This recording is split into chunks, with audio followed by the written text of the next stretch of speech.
Ankit Gajananrao Tayade, Poston group of industries म्हणजेच अन्नदाता कंपनीचा प्रतिनिधी, अमरावती जिल्हा.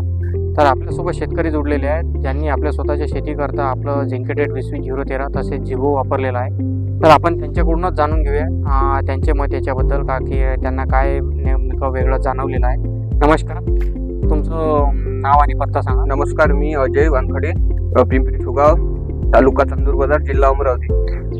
तसं तुम्ही आपलं जे झिंकेटेड 20-013 आहे आणि जिबो आहे 5-in-1 सिंगल सुपर फॉस्फेट, तर हे कशासाठी वापरलेलं आहे तुम्ही नेमकं? मी हे जे तुमचं ओसवाल कंपनीचं 20-013 आहे ते कपाशी पिकासाठी वापरलेलं आहे. आणि कपाशी पिकासाठी वापरल्यामुळे कपाशीमध्ये मला त्याचे चांगले फायदे जाणवलेले आहे.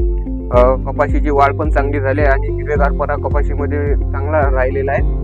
त्या 20-013 ओसवाल खतामुळे कपाशीमधील अन्नद्रव्याची कमतरता जी आहे ते पुरवून निघालेली आहे चांगली.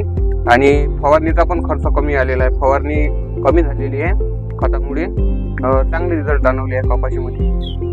तसं मग दरवर्षीपेक्षा तुम्हाला तरी किती उत्पन्नात वाढ वगैरे वाटली का? या 20-0 टाकल्यामुळे दरवर्षी प्रमाणापेक्षा 2 ते 3 क्विंटल एकरी वाढ झालेली आहे कपाशीमध्ये.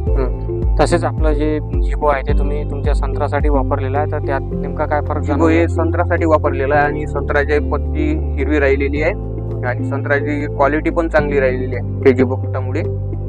बगीच्यामध्ये पण चांगलं हे जाणवलेलं आहे फायदे खताचे. इतर शेतकऱ्यांना काय सांगाल नेमकं तुम्ही? इतर शेतकऱ्यांना पण अशाच सांगणार आहे की ह्या खतांची उपयोग करून पहा, चांगले रिझल्ट आहे. ठीक आहे, धन्यवाद तुम्ही प्रतिक्रिया दिल्याबद्दल.